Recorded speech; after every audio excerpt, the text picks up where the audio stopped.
प्रिय मित्रों, आज हम बात करेंगे provisions of labour law for protecting the rights of vulnerable workers. Vulnerable worker आज की औद्योगिक क्रांति की सच्चाई है। आज हर 4 में से 3 लोग वनरेबल वर्कर की कैटेगरी में आते हैं। इसीलिए यह हमारा मौलिक और नैतिक दायित्व बनता है कि हम इस विषय को समझें और जो इस विषय के कारण कमियां आ गई हैं उनको दूर करें, ताकि हम वल्नरेबल वर्कर्स की लाइफ को बेहतर बना सकें और भारत को एक सुदृढ़ राष्ट्र बनाने में अपना योगदान दे सकें। आइए समझते हैं who is a vulnerable work employ और worker. Vulnerable worker are employed in low skilled, low paid jobs with a little job security. अर्थात इन तीनों वनरेबल वर्कर वह कहलाता है जिसकी 3 गारंटी कोई नहीं लेना चाहता।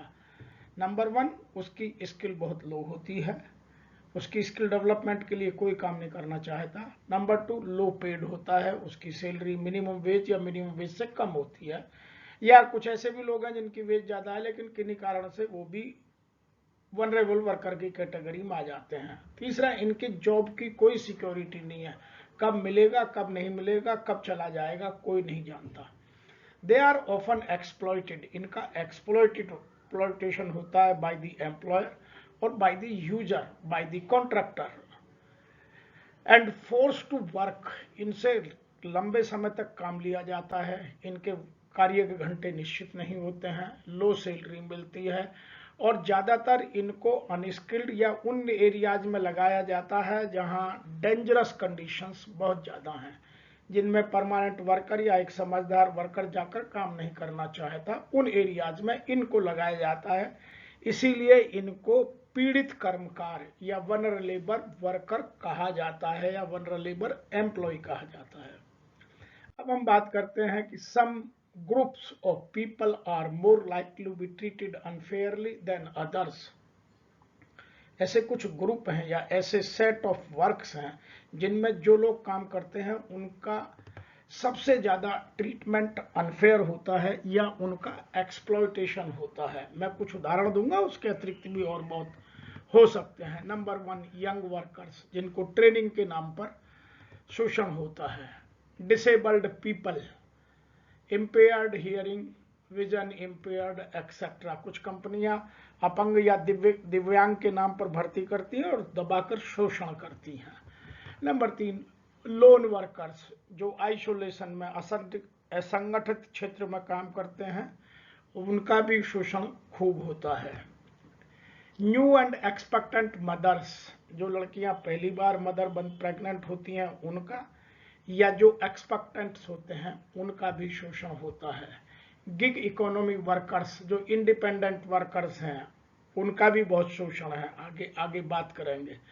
Platform workers, older workers, migrant workers, migrant worker का बहुत शोषण है, जो बिहार और उत्तर प्रदेश से जाकर दूसरे राज्यों में, चाहे पंजाब हो, महाराष्ट्र हो, गुजरात हो, जहां भी जाकर काम करते हैं वहां उनका खूब शोषण होता है और सरकारें कोशिश करती हैं लेकिन आज भी उनकी शोषण में कोई कमी नहीं आई है। Agency workers, temporary workers including short term और टेन्योर वर्कर्स, होम वर्कर्स जो डोमेस्टिक सर्वेंट कहे जाते हैं, new to the job workers, new labour markets में जो लोग पहली बार जाते हैं उनका भी होता है। अप्रेंटिसशिप, आज अप्रेंटिसशिप एक्ट के जो लोग लगते हैं उनका शोषण नहीं होता, जो अप्रेंटिसशिप के नाम से अदर देन अप्रेंटिसशिप लगते हैं उनका लंबे समय तक शोषण होता है। प्रेग्नेंट मदर्स, जो नर्सिंग के लगी हुई हैं, जो नर्सिंग के रोल में, ये केवल खास तौर से उन लेडीज के लिए है जो नर्सिंग के फील्ड में एज ए नर्सिंग स्टाफ काम करती हैं, उनका बहुत शोषण होता है। वर्कर्स हैव लैंग्वेज डिसेबिलिटीज, जिनकी अपनी मूल भावना में बात नहीं करके, मूल लैंग्वेज में बात नहीं करके, दूसरी भाषा में, जो लोग वहाँ की लोकल लैंग्वेज को नहीं समझते, ना वो इंग्लिश समझते हैं ना वहाँ कोई लोकल लैंग्वेज समझते हैं, तो उनका भी लैंग्वेज के नाम पर बहुत शोषण होता है। तो ये कुछ एग्जाम्पल्स हैं। वर्कर्स फ्रॉम इथनिक माइनॉरिटीज, इनका भी बहुत ज़्यादा, जैसे आदिवासी हैं या वनवासी हैं या कुछ और हैं, इनका भी बहुत शोषण किया जाता है इस सभ्य समाज में। आइए समझते हैं, vulnerable workers are exploited in various ways, किस किस तरह से शोषण होता है। मैंने 3 चीजें तो आपको पहले बताई, मैं अभी और भी आपको बताता हूँ। सैलरी नॉट गिवन टाइम, इनको समय पर तनख्वाह कभी नहीं मिलती। अननेसेसरी सैलरी डिडक्शंस मेड, इनकी तनख्वाह से इन्होंने लिया नहीं है, एडवांस के नाम पर अननेसेसरी तनख्वाह काट ली जाती हैं। सैलरी स्लिप नॉट प्रोवाइडेड, हमने कितने दिन काम किया, कितने दिन की तनख्वाह मिल रही है, कोई नहीं बताता। क्या रेट है, कोई नहीं बताता। Working hours are not fixed. Incoming time to be monitored, आते कब है ये मॉनिटर किया जाता है। एक बार कारखाने में घुसने के बाद कब जाएंगे या वर्क प्लेस पर आने के बाद कब जाएंगे, उसको कोई नहीं देखता।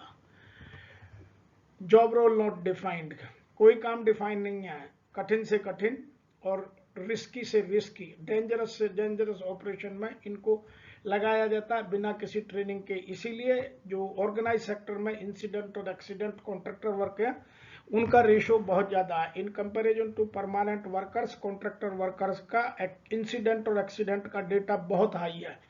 मैंने एक अलग से वीडियो बनाया है, आप चाहे तो वहां जाकर देख सकते हैं। फिक्स जॉब नॉट डिफाइंड, जो उनका कार्य निश्चित है वह डिफाइन नहीं होता। उसमें जब चाहे जो जोड़ देता है। इनको बहुत सारे लोग ऑर्डर करते हैं, इनका सुपरविजन बहुत सारे लोग करते हैं, तो इनका बॉस भी कोई नहीं होता। जो आता है वही इनका बॉस बनने की कोशिश करता है। वेरियस मैनेजमेंट लेवल्स, जो मैं अभी बात कर रहा हूं, due to their fear of losing their job, वो अपना काम जाने के कारण से अपने एक्सप्लॉयटेशन को सहन करते रहते हैं। उन्हें ना कभी कोई प्रमोशन मिलता है, ना स्किल डेवलपमेंट की कोई बात करता है। ये कुछ तरीके हैं। आइए आप समझते हैं। वर्ल्ड वाइड ऐसा कहा जाता है, there are 77% workers are vulnerable. Good people do not need law to tell them to act responsibly. अच्छे लोगों के लिए कानून के नियम बनाने की या कोई पॉलिसी बनाने की कोई आवश्यकता नहीं है। और दूसरी तरफ जो बुरे लोग हैं, वो वेल डिफाइंड लॉ को भी लागू नहीं करते। ये बात प्लेटो ने कही है और वो बात आज भी सही है।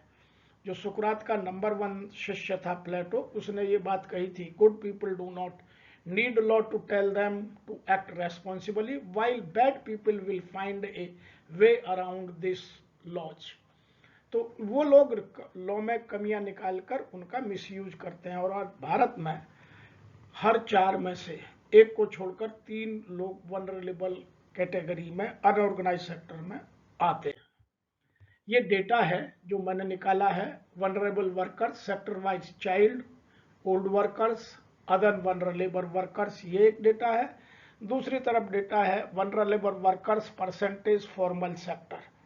फॉर्मल सेक्टर में वनरेबल वर्कर 7% हैं, और जबकि इनफॉर्मल या अनऑर्गेनाइज सेक्टर में लगभग वनरेबल वर्कर बहुत जबरदस्त हैं। अब आप इस डेटा से समझ सकते हैं कि वनरेबल वर्कर की परिस्थितियां क्या हैं। आइए समझते हैं वनरेबल वर्कर का राइट क्या क्या है, लॉ में क्या क्या प्रोविजन डाला गया है और जिन राइट की बात की जाती है। सबसे पहला है right to work. Right to work of one's choice, मैं जो काम करना चाहता हूं अपनी मर्जी से वो चूज कर सकता हूं। लेकिन इन लोगों को काम नहीं किया जाता। जहां बॉन्डेड लेबर होती है, जो फोर्स्ड लेबर होती है, वो उन्हीं की मर्जी से काम करेंगे, आप अपनी मर्जी से कुछ काम नहीं कर सकते। ऐसे बहुत उदाहरण हैं। नंबर 2 बात की जाती है राइट टू लिविंग वेज। इन्हें मिनिमम वेज या उससे कम ही वेज दिया जाता है। इनको लिविंग वेज पाने का अधिकार है या फेयर वेज पाने का अधिकार है। इनको स्किल डेवलपमेंट कराकर इनको दिया जाना चाहिए, लेकिन इनको नहीं दिया जाता। नंबर 3 राइट है right to safe working conditions. प्रत्येक कर्मकार को या प्रत्येक वर्कर को, प्रत्येक एम्प्लॉय को यह कानून में और हमारे कॉन्स्टिट्यूशन में भी अधिकार है कि वह हर हाल में सेफ कंडीशंस में काम करे, अनसेफ एक्ट कोई ना करे या अनसेफ वर्किंग कंडीशंस में किसी भी कीमत पर काम ना करे। लेकिन मैक्सिमम अनऑर्गेनाइज सेक्टर में लोग अनसेफ वर्किंग कंडीशंस में काम कराते हैं। नेक्स्ट है right to compensation in case of any injury या लॉस ऑफ बॉडी पार्ट्स, वह परमानेंट हो या टेम्परेरी हो, या इन केस ऑफ डेथ उसको सही कंपेंसेशन दिए जाने का अधिकार है। इसमें मैं यहाँ कहूँगा ऑर्गेनाइज सेक्टर में एम्प्लॉयर के साथ आज की डेट में मिस हैंडलिंग की जा रही है, और अनऑर्गेनाइज सेक्टर में जो वनरेबल वर्कर है उसको उसका राइट नहीं मिलता। ये दोनों ही परिस्थिति अब एक्सट्रीम में देखने को मिलती है। नंबर 5 है right to notice. Vulnerable worker को राइट है कि मेरा काम किस दिन शुरू होगा, कब खत्म होगा, उसको पहले से पता होना चाहिए ताकि वह अपनी लाइफ को प्लान कर ले, लेकिन कोई नहीं बताता। राइट टू ऑर्गेनाइज, इनको ट्रेड यूनियन बनाने का या अपने आप को एकत्र करने का अधिकार है, लेकिन एकत्र करने नहीं दिया जाता। कॉन्ट्रैक्टर वर्कर में जब भी लोग यूनियन बनाने की बात करते हैं तो कॉन्ट्रैक्टर से कह करके या तो प्रिंसिपल एम्प्लॉयर या कॉन्ट्रैक्टर खुद ही उनको जॉब से बाहर कर देता है। और भारत में अनएम्प्लॉयमेंट की कंडीशन इतनी ज़्यादा है कि एक बार जॉब जाने के बाद दोबारा नहीं मिलता है, उसी के कारण इनका शोषण खूब किया जाता है। नेक्स्ट है राइट टू कलेक्टिव बार्गेनिंग। यह अनऑर्गेनाइज सेक्टर में देखने को नहीं मिलता, ये बड़ी विडंबना है, जबकि कानून में प्रावधान है। और ऑर्गेनाइज सेक्टर में भी इन जो वनरेबल वर्कर्स हैं इनको उन चीज़ों में सम्मिलित नहीं किया जाता।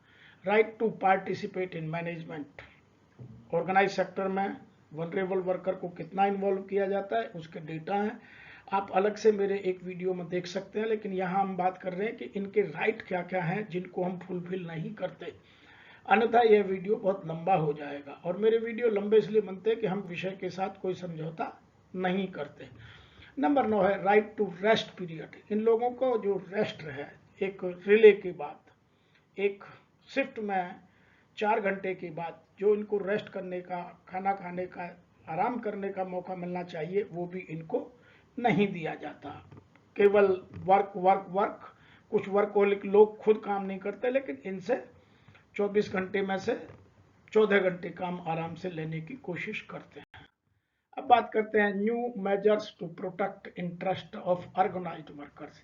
ये भारत सरकार की पॉलिसीज हैं जो ऑर्गेनाइज्ड सेक्टर के लेबरर्स हैं, वर्कर्स हैं, उनको प्रोटेक्ट करने के लिए, जैसे लाइफ एंड डिसेबिलिटी कवर, प्रधानमंत्री सुरक्षा बीमा योजना, रिस्क कवरेज अंडर प्रधानमंत्री PMJJB स्कीम। तो ये ऐसी चीजें हैं जिनको यूज किया जाना चाहिए, लेकिन वर्कर को इसका अवेयरनेस नहीं है, क्योंकि अवेयरनेस सेशंस कोई नहीं करता, ना तो NGO करती हैं, ना एम्प्लॉयर करता है, ना गवर्नमेंट मशीनरी करती है।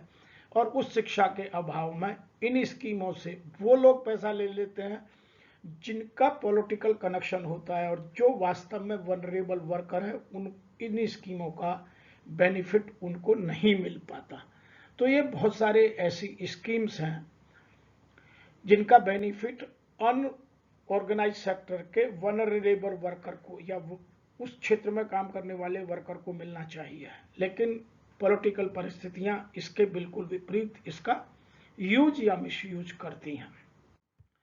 नेक्स्ट है अपार्ट फ्रॉम द अबव, इसके अतिरिक्त भी कुछ और स्कीम हैं, जैसे Mahatma Gandhi national rural development guarantee act, जिसको मनरेगा, महात्मा गांधी की नाम मनरेगा कहा जाता है, दीनदयाल उपाध्याय ग्रामीण कौशल योजना, प्रधानमंत्री आवास योजना, प्रधानमंत्री गरीब कल्याण रोजगार योजना। ये सब ऐसी योजनाएं हैं जो अनऑर्गेनाइज सेक्टर के लिए बनी है, लेकिन बेनिफिट बहुत कम लोगों को दिया जाता है। दीनदयाल अंत्योदय योजना एक है, ऐसे ही PMSVA निधि एक है, प्रधानमंत्री कौशल विकास योजना के तहत और बेनिफिट देने की बात की जाती है। अब हम बात करेंगे जो कानून है उसके कुछ एग्जाम्पल देखिएगा जो कानून का वायोलेशन करके इन लोगों के साथ इनको वनरेबल बनाया जाता है। सबसे पहला है नो रिटन जॉब कॉन्ट्रैक्ट। इनका कोई कॉन्ट्रैक्ट नहीं होता, सब काम वर्बल होता है। इवन तनख्वाह भी कई बार कैश में दी जाती है, जिसकी हम बात कर रहे हैं, और इनके बैंक अकाउंट की तो दूरी बहुत की बात है। नंबर 2 है no improvement in job status. ये होल लाइफ अनस्किल्ड वर्कर की हैसियत से ही काम करते रहते हैं, इनका स्किल डेवलपमेंट या इनकी शिक्षा, इनके अवेयरनेस के लिए कोई काम नहीं किया जा रहा है।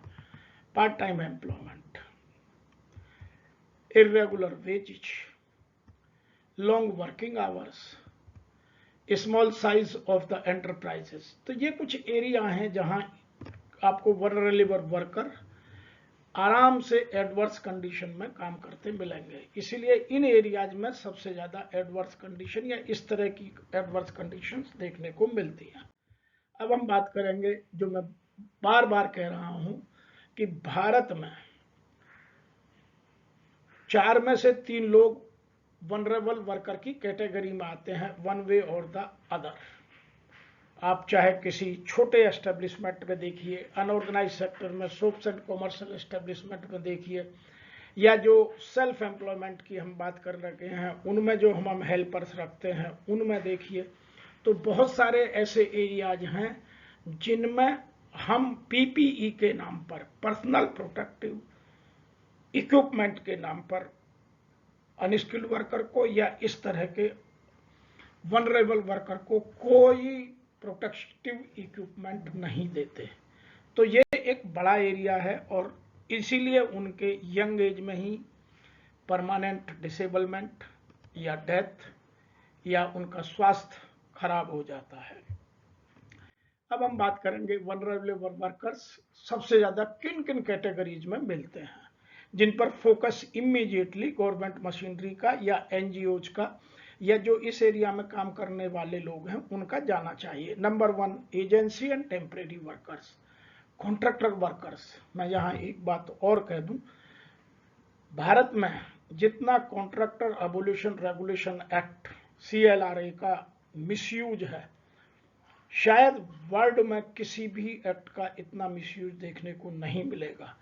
ये एक्ट 1970 में पास किया गया था कॉन्ट्रैक्टर वर्कर की सर्विसेज को या उनकी लाइफ स्टाइल को इम्प्रूव करने के लिए, लेकिन आज तक उन लोगों के साथ शोषण तो होता है लेकिन उनकी लाइफ का कोई इम्प्रूवमेंट प्लान किसी के पास नहीं है, और बल्कि यह एक सोशल प्लेटफॉर्म बन गया है उनके शोषण का। कॉन्ट्रैक्टर के वर्कर्स के नाम पर आज ऑर्गेनाइज सेक्टर में उन जगह भी वर्कर को कॉन्ट्रैक्टर वर्कर के नाम पर लगाया जाता है जो रेगुलर परमानेंट जॉब है, जिनमें कॉन्ट्रैक्टर वर्कर अलाउ नहीं होना चाहिए।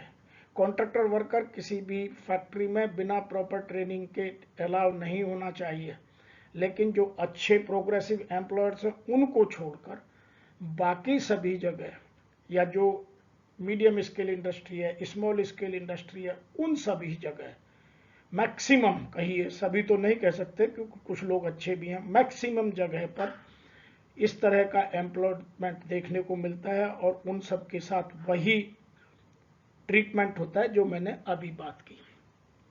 तो contractor worker, migrant workers, platform worker, call centre workers, young and untrained workers, ये सब वनरेबल वर्कर की डेफिनेशन में आते हैं और इन एरियाज पर हमें सबसे ज्यादा फोकस करने की आवश्यकता है।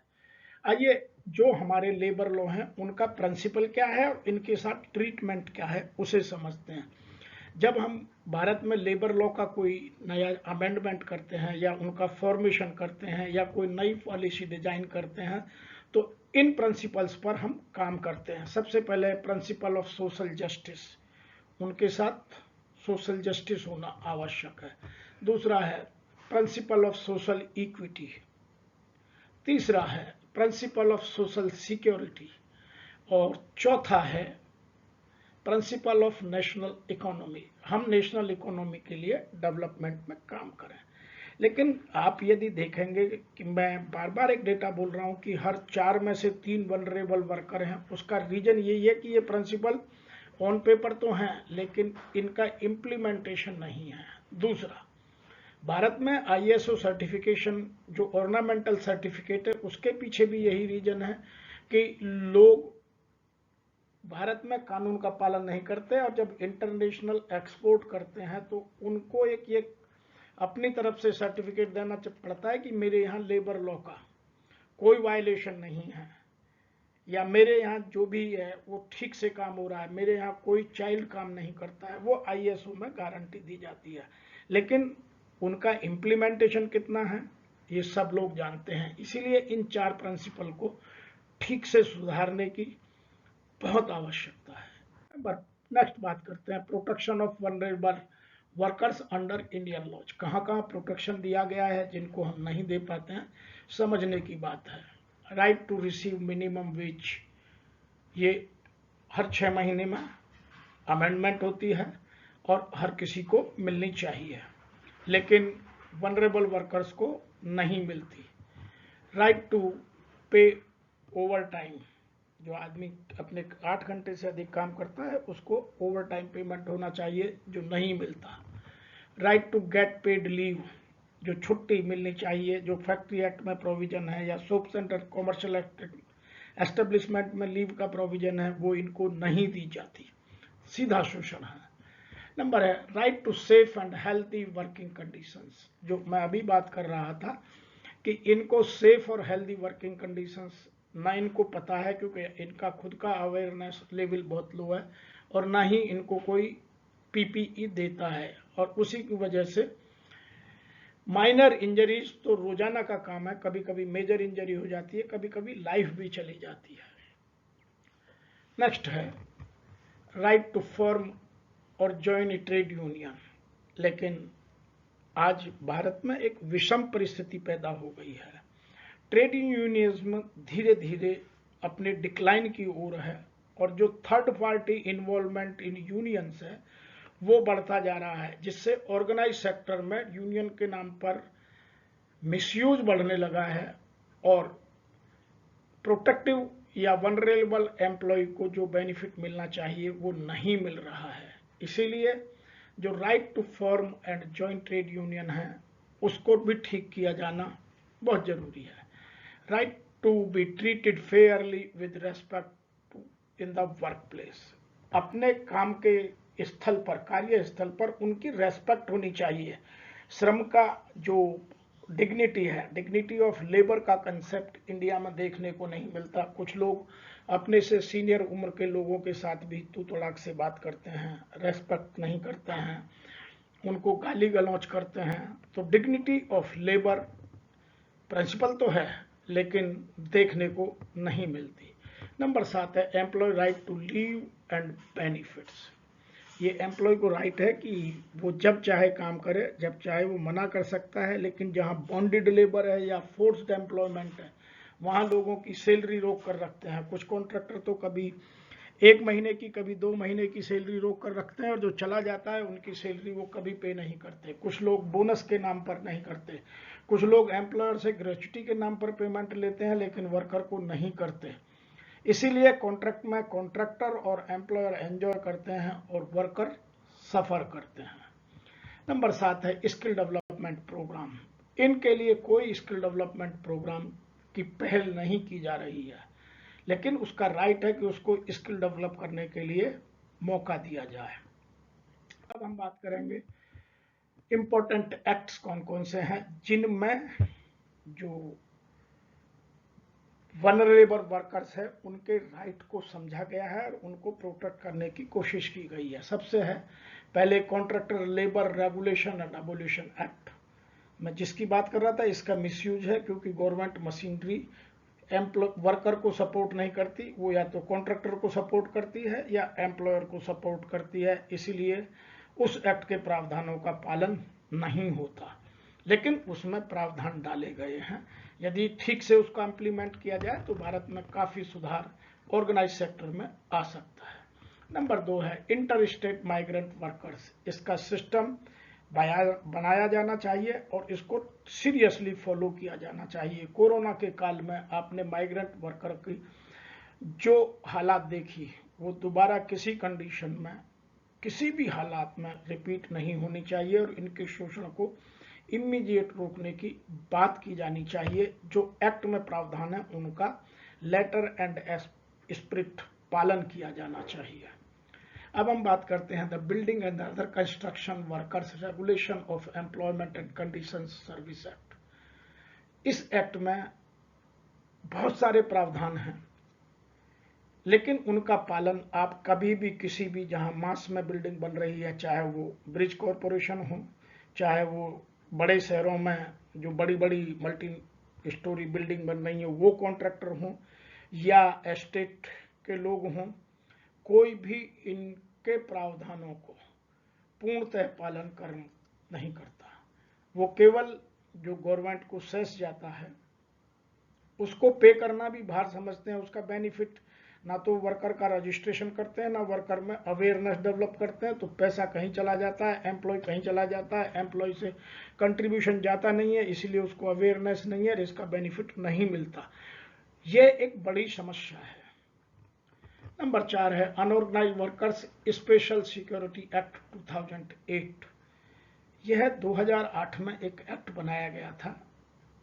ये अनऑर्गेनाइज सेक्टर के वर्कर को किस किस तरह के राइट, किस किस तरह से प्रोटेक्शन मिलता है, इसमें पूरी डिटेल में बताया गया, लेकिन इसका फोकस कभी कोई गवर्नमेंट मशीनरी मैंने आज तक करती नहीं देखी है। वर्कर को इसके बारे में जानकारी नहीं है। ये अनऑर्गेनाइज सेक्टर में, इसीलिए वहाँ फॉर्मल एचआर की टीम या लोग होते नहीं है जो इन चीज़ों को इम्प्लीमेंट करें। तो ये एक्ट केवल एक्ट के नाम पर बनकर रह गया, इसका इम्प्लीमेंट देखने को नहीं मिलता है। नंबर नेक्स्ट है sexual harassment of women work place prevention prohibition and redressal act 2013। यह भी एक बड़ी समस्या है। ये एक्ट है, इसका प्रावधान है, लेकिन इसका भी बहुत ज़्यादा शोषण है। आज ही टाइम्स ऑफ इंडिया में एक बहुत बड़ी न्यूज निकली है जिसमें पावर बैलेंसिंग से जो एम्प्लॉय है उसका शोषण उसका बॉस करता है, क्योंकि बॉस के पास ज़्यादा पावर होती है। और यह देखने को बहुत मिलता है। जब भी मैं सेक्सुअल हरासमेंट पर क्लास करता हूँ, इसकी डिटेल में बात करता हूँ, तो इसके आंकड़े बहुत चौंकाने वाले हैं। ये एक्ट बना, इसका बहुत सरल तरीके से पालन हो जाना चाहिए।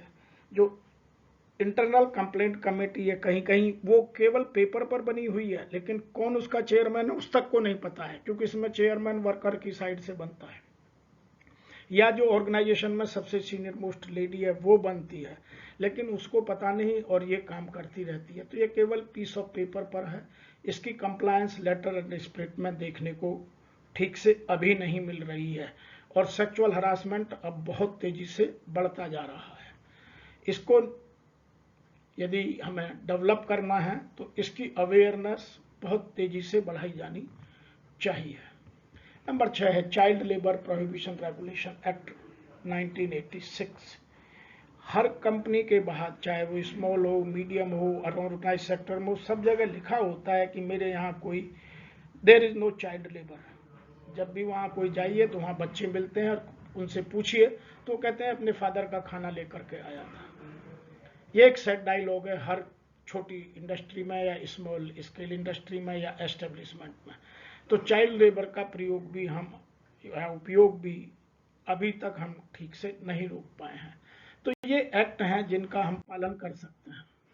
अब जैसे कॉन्ट्रैक्ट वर्कर्स के क्या क्या राइट हैं, मिनिमम वेज का है, उसकी minimum wage unskilled, semi skilled, skilled, highly skilled category में बटी होनी चाहिए, लेकिन एक कैटेगरी में मिल जाए, पूरी मिल जाए तो बड़ी बात है। टाइमली पेमेंट की बात है, जहाँ 1000 से कम लोग काम करते हैं वहाँ 7th तक, और जहाँ 1000 या 1000 से ज़्यादा काम कर रहे हैं वहाँ 10th को सैलरी डिस्ट्रीब्यूशन होना चाहिए। लेकिन जो मैंने थोड़ी देर पहले बोला था कि एक 2 महीने तक कॉन्ट्रैक्टर वर्कर्स का पेमेंट नहीं करता।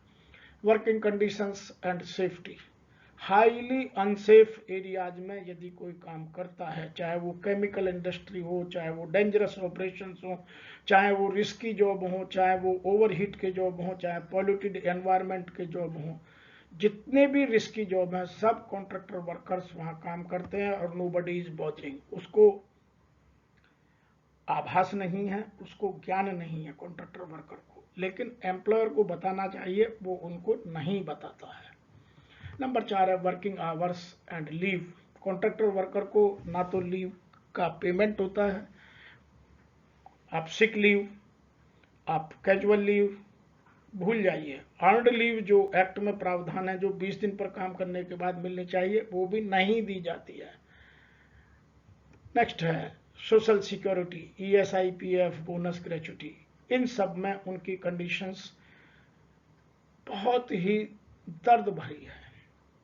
जो परमानेंट वर्कर्स है, जो ऑर्गेनाइज सेक्टर का वर्कर्स है, वो उनके बेनिफिट जो डिजाइंड वे है उनमें लेता है, लेकिन जो वनरेबल वर्कर्स है, जो बार बार जॉब इधर से उधर चेंज करता है, वह या तो इनसे बचना चाहता है, या एम्प्लॉयर या कॉन्ट्रैक्टर या एजेंसी उस बेनिफिट को अपने पास रखना चाहती है। तो ये एक्ट में प्रावधान होने के बाद भी हम उसको प्रोटेक्ट नहीं कर पाते हैं। तो ये बहुत जरूरी है इनको प्रोटेक्ट करना। नंबर 6 है उनके वेलफेयर की बात। उनको वही कैंटीन, वही रेस्टरूम, वही शेल्टर, वही क्रचेज की फैसिलिटी मिलनी चाहिए जो परमानेंट वर्कर को मिलती है यदि वो उस ऑर्गेनाइज सेक्टर में काम करता है। अनऑर्गेनाइज सेक्टर में सिस्टमेटिक तरीके से इन चीजों को डेवलप करने की आवश्यकता है। यदि हम ये सब करेंगे तो जो कॉन्ट्रैक्टर वर्कर्स हैं उनका उद्धार हो सकता है। अब आती है माइग्रेंट वर्कर्स के लिए कानून ने क्या क्या प्रावधान बनाए हैं, उनका इम्प्लीमेंटेशन कितना है, ये अपने अपनी ऑर्गेनाइजेशन में या अपने इर्द गिर्द आप चेक कर सकते हैं, बहुत लो है। सबसे पहले जो प्लान ऑफ एक्शन ILO ने दिया है वो ये कहता है wider application of international labour releasement instrument, उनका पालन किया जाना चाहिए। ILO बार बार इंडियन गवर्नमेंट को ये बताता है कि आपके यहाँ वनरेबल वर्कर्स की संख्या बहुत ज़्यादा है, उनका शोषण बहुत ज़्यादा है, आप इन चीज़ों को लागू कीजिए। Social protection of migrant workers,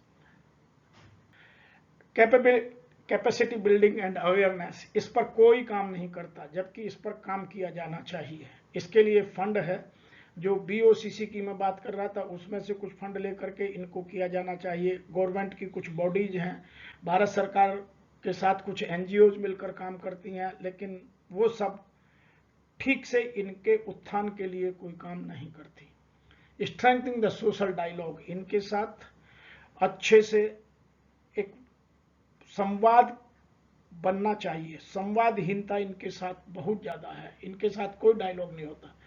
improving information and knowledge database, इनके डेटाबेस को स्ट्रांग बनाया जाए, उसको इम्प्रूव किया जाए, टाइम टू टाइम उनके हिसाब से पॉलिसियां या तो अमेंड की जाए या नई डेवलप की जाए, ताकि माइग्रेंट वर्कर का शोषण होने से उनको बचाया जा सके।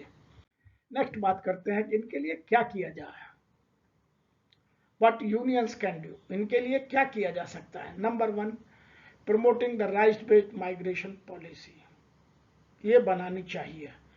अब यदि बन भी गई है तो कहाँ है, किसको, मैंने कई ऑर्गेनाइजेशन ऐसे देखे हैं जो आप यदि उनके ऑडिट का टाइम पे मांगो, क्योंकि मैं बहुत जगह ये लेबर लॉ का ऑडिट करता हूँ, तो वो दिखा देते हैं लेकिन इम्प्लीमेंट देखने को नहीं मिलता। ये मैं ऑर्गेनाइज सेक्टर की बात कर रहा हूँ, और अनऑर्गेनाइज सेक्टर में तो इन चीज़ों का मतलब ही नहीं बचता है। या जो एजेंसी बेस्ड वर्कर्स हैं, या जो गिग वर्कर्स हैं, या जो प्लेटफॉर्म वर्कर्स हैं, उन सब में स्थिति दयनीय है। दूसरा है creating a network between the trade union in sending end receiving state public countries, उनके बीच एक ब्रिज करने का काम होना चाहिए। नंबर 3 है reaching out the migrant workers, उन तक पहुंच बनाने के लिए आपको एक्शन प्लान और उसका इम्प्लीमेंटेशन, एग्जीक्यूशन किया जाना आवश्यक है। नंबर 4 है उनकी एजुकेशन के लिए काम करना, उनके जो अपने लोकल वर्ड्स हैं प्लस जहां वो काम करते हैं, जहां उनका वर्क प्लेस है, वहां की लोकल लैंग्वेज, दोनों को मीट आउट करने के लिए कुछ नए कल्चरल या एजुकेशनल शब्द के साथ उनकी ट्रेनिंग या उनकी डेवलपमेंटल एक्टिविटीज होनी चाहिए, उनकी ट्रेनिंग होनी चाहिए, उनकी एडवोकेसी की जानी चाहिए, ताकि वो एक इस चीज़ से बाहर निकलें। कानून में क्या प्रावधान है, कहाँ उनको कानून प्रोटेक्ट करता है, इस सब की अवेयरनेस सेशन समय समय पर कराए जाने चाहिए, जो NGO या गवर्नमेंट की और बॉडीज के द्वारा किए जा सकते हैं लेकिन यथार्थ में देखने को नहीं मिलते हैं। माइग्रेंट और प्लेटफॉर्म वर्कर्स के लिए क्या कर सकते हैं, ट्रेड यूनियंस क्या कर सकती हैं। Number 1, aiming to safeguard their right, उनका उद्देश्य उनके राइट को सेफगार्ड करने का होना चाहिए। है या नहीं है, ये यूनियन टू यूनियन या इंडिविजुअल टू इंडिविजुअल केस में आप असेस करके देखिए, डेटा चौंकाने वाले मिलते हैं। Improve their working conditions. आज परमानेंट लेबर की वर्किंग कंडीशंस ऑर्गेनाइज सेक्टर में बहुत अच्छी होती जा रही हैं, क्योंकि ऑटोमाइजेशन है, मैकेनाइजेशन है, आर्टिफिशियल इंटेलिजेंस का प्रयोग है, रोबोटिक्स आ गई हैं। लेकिन अनऑर्गेनाइज सेक्टर में भी इन चीज़ों की बहुत कमी है, बहुत गैप है, और भारत अनऑर्गेनाइज सेक्टर में ज़्यादा काम करता है। वहाँ की हालत सुधारने की आवश्यकता बहुत तीव्रता के साथ है। नंबर 3 है वर्किंग आवर्स। काम के घंटे फिक्स होने चाहिए। वेज, मिनिमम वेज से कम किसी को नहीं मिलनी चाहिए। सोशल सिक्योरिटी जितना दे सकते हैं, चाहे वो ईएसआई की फैसिलिटी हो, या ईएसआई नहीं है तो वर्कमैन कंपनसेशन एक्ट की फैसिलिटी हो, या और फैसिलिटी जो उनके सोशल सिक्योरिटी की गारंटी देती हो। नेक्स्ट है वेलफेयर, इक्वल ट्रीटमेंट।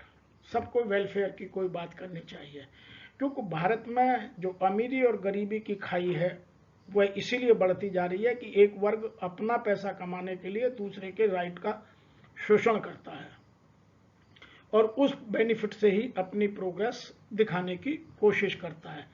जो कॉलोनीज में गार्ड हैं, आप कभी उनकी हालत देखिएगा। हर कॉलोनी में जो बड़े शहरों में बनी हुई हैं वॉच एंड वार्ड के नाम पर, या जितनी सिक्योरिटी एजेंसीज हैं, या जो आज गिग वर्कर्स के नाम पर प्लेटफॉर्म बने हुए हैं, इन सब में देखिएगा किस तरह से शोषण है और उसको बचाने के लिए कितना काम किया जा रहा है।